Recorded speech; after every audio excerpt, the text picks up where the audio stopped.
Hey everybody, it's Corey here. Happy New Year to you. Hope that 2021 is treating you well thus far. In today's video, I wanted to share with you lessons that I've learned either myself or through those closest to me around expensive redos that we should try to avoid at all costs. Now, before diving into today's video, if you haven't already subscribed to my YouTube channel, but like me, are passionate about living well, but living within your means such that you're able to set your future self up for success, then please go ahead and click on the like and the subscribe so that you can be alerted anytime I release new content. Now, without further ado, let's dive into the 7 expensive redos that one should try to avoid at all costs. Poor quality clothing. So fashion is something that I've been really trying to be mindful of over the last few years. If I am spending in this area, I want it to meet 2 criteria. I want it to not be overly trendy, so I don't need it to be out of fashion a year from now. And 2, I need it to be of quality. I don't need it to rip apart in the washer or in the dryer.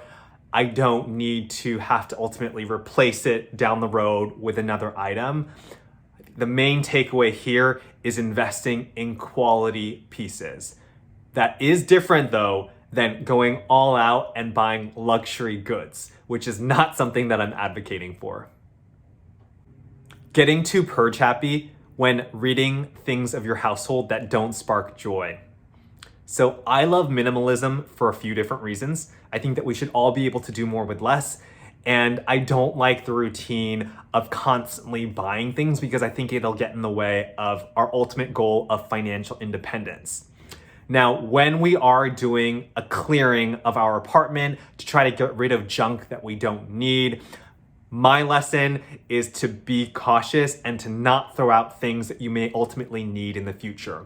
Now, one tactical way that I am able to accomplish this is, have I used this item within the last year?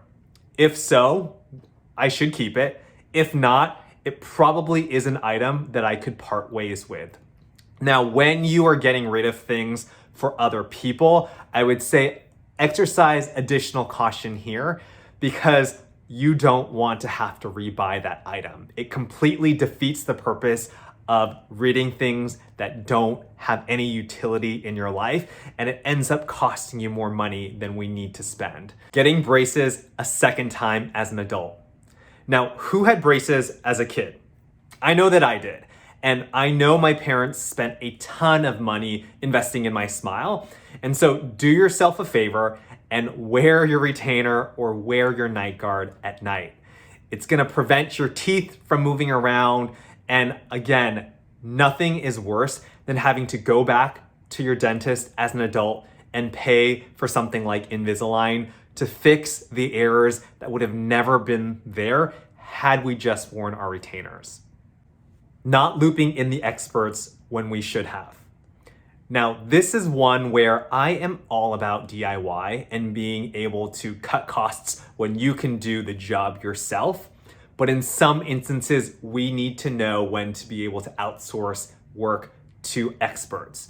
A funny example of this is my dog. For those of you that have dogs, you know that occasionally you need to get their anal glands expressed. And my partner and I thought that we could do it ourselves. We'd watched some YouTube videos and we thought that it was pretty simple. And long story short, it was a disgusting process that we are traumatized over. But what ended up happening is that our dog's anal glands got infected. And so we ended up having to go to the vet multiple times, paying multiple vet bills, and just a bunch of headaches and unnecessary vet visits to where had we just gone to the vet the first time to pay for the anal gland expression, it would have been so much better. So know when to outsource things to the experts. Relationships or marriages. So we're not gonna spend too much time in this area because I think it's pretty self-explanatory, but what I will say is that time is money. And relationships shouldn't make you feel constantly drained or that you are not part of a team and working together. And so in short, relationships or marriages are costly to redo because it's sunk time and also because divorces are expensive, not to mention a huge, huge headache. Starting a new job that you have major concerns about. So I should caveat this lesson by saying that in this crazy current situation where there is so much unemployment, at the end of the day, you need to do what you need to do to be able to provide to yourself and to your loved ones. That being said, when you are interviewing, and if you're meeting with the hiring manager or the hiring team, and there's something that goes off on your end, like your spidey senses tingling, that makes you question whether this is going to be a good manager or a good team or a good work environment, take that into account and trust your instinct.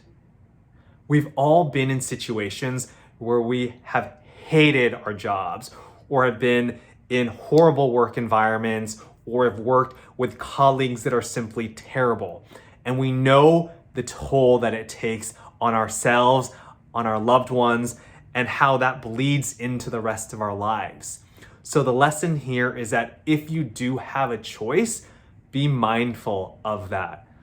Understand too that when you are interviewing for a job, yes, it is an employer assessing a potential employee, but it's just as much as the potential employee assessing its potential employer. So remember, it's a two-way street. Moving too often. So this is something that not a lot of people think about, but given I live in New York City, we've seen rental prices decrease and there are a lot more available units on the market.